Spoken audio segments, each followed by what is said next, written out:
To take revenge on his son, this man locks him in a dog cage, and now he will spend the rest of his life there.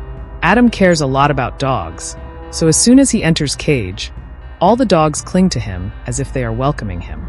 The mother secretly feeds her son human food so that he does not get sick, as she is also fed up with her husband.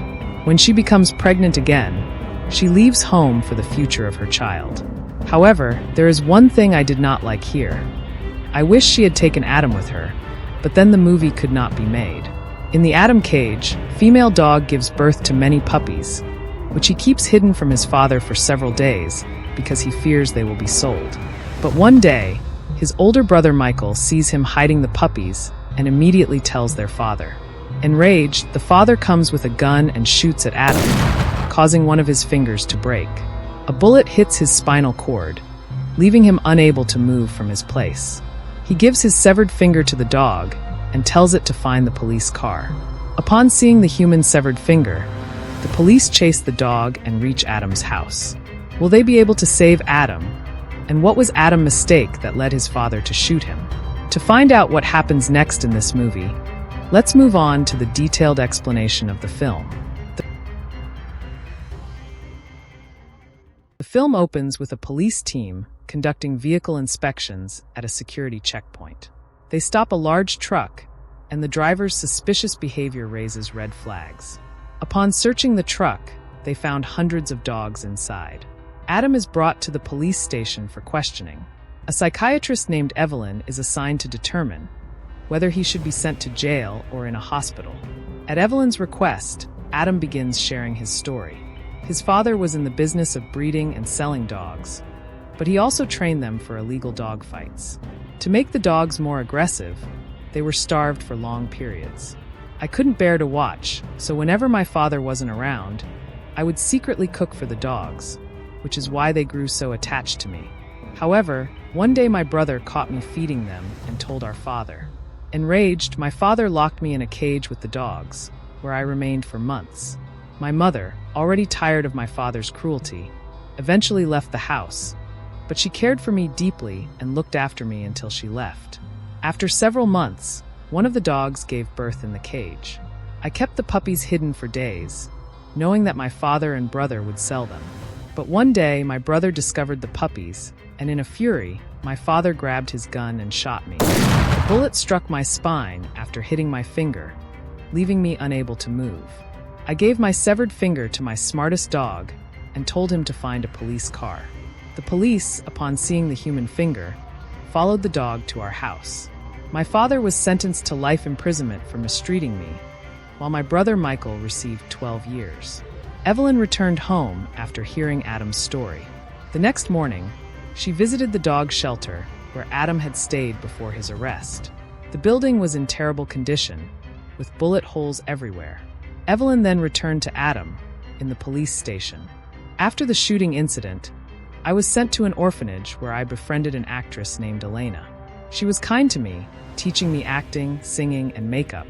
I began to fall in love with her. However, Elena soon left for a big city to pursue her career, and I lost contact with her. I used to collect clippings from newspapers about her and store them in a diary. One day, I went to one of her shows to see her. Evelyn, upon seeing me, immediately recognized me. She introduced me to her boyfriend, Rachel, who was expecting a child.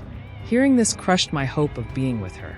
Heartbroken, I returned to the dog shelter, let out a loud cry, and collapsed.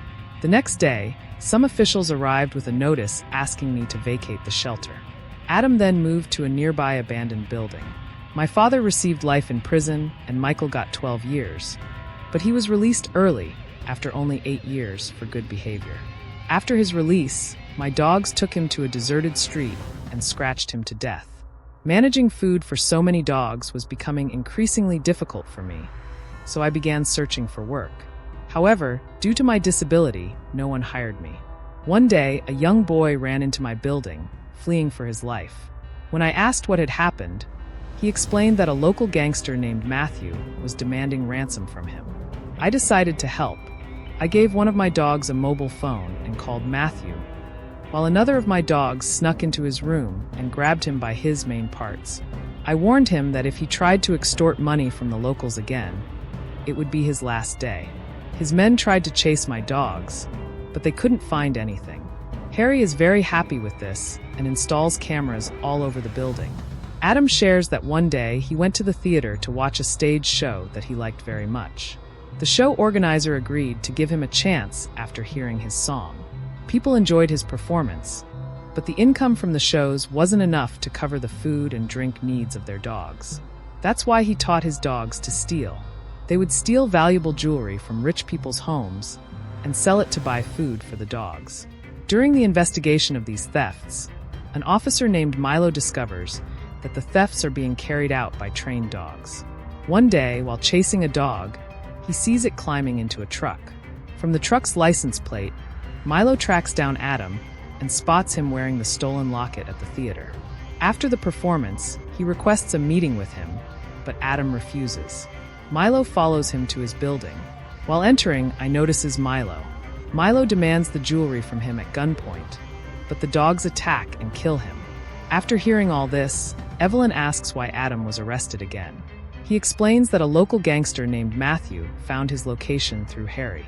Matthew arrived with many of his goons. Adam had already prepared his dogs for such situations. After shooting Harry, Matthew and his men tried to break into the room. The door was too strong. The dogs killed some by haunting them, electrocuting others, and trapping some in a dark room. When Matthew couldn't break down the door, he ordered his men to bring a bigger gun. As soon as they broke in, Adam and his dogs attacked and killed them all. Adam was fleeing the city with his dogs in a truck, but he was caught during a checkpoint inspection. Before arriving at the police station, Adam signaled the dogs to run away. Evelyn leaves after hearing Adam's story. At the same time, White hears his dogs barking outside the police station. He dresses up and waits for nightfall. Then, his dogs attack the station, bringing him the keys to his cell. Adam leaves the wheelchair, starts walking, and makes his way to the shadow of a church. As he takes a deep breath, he collapses and dies because the bullet in his spine shifted as he walked. In the final scene, we see a dog sitting outside Evelyn's house, guarding her.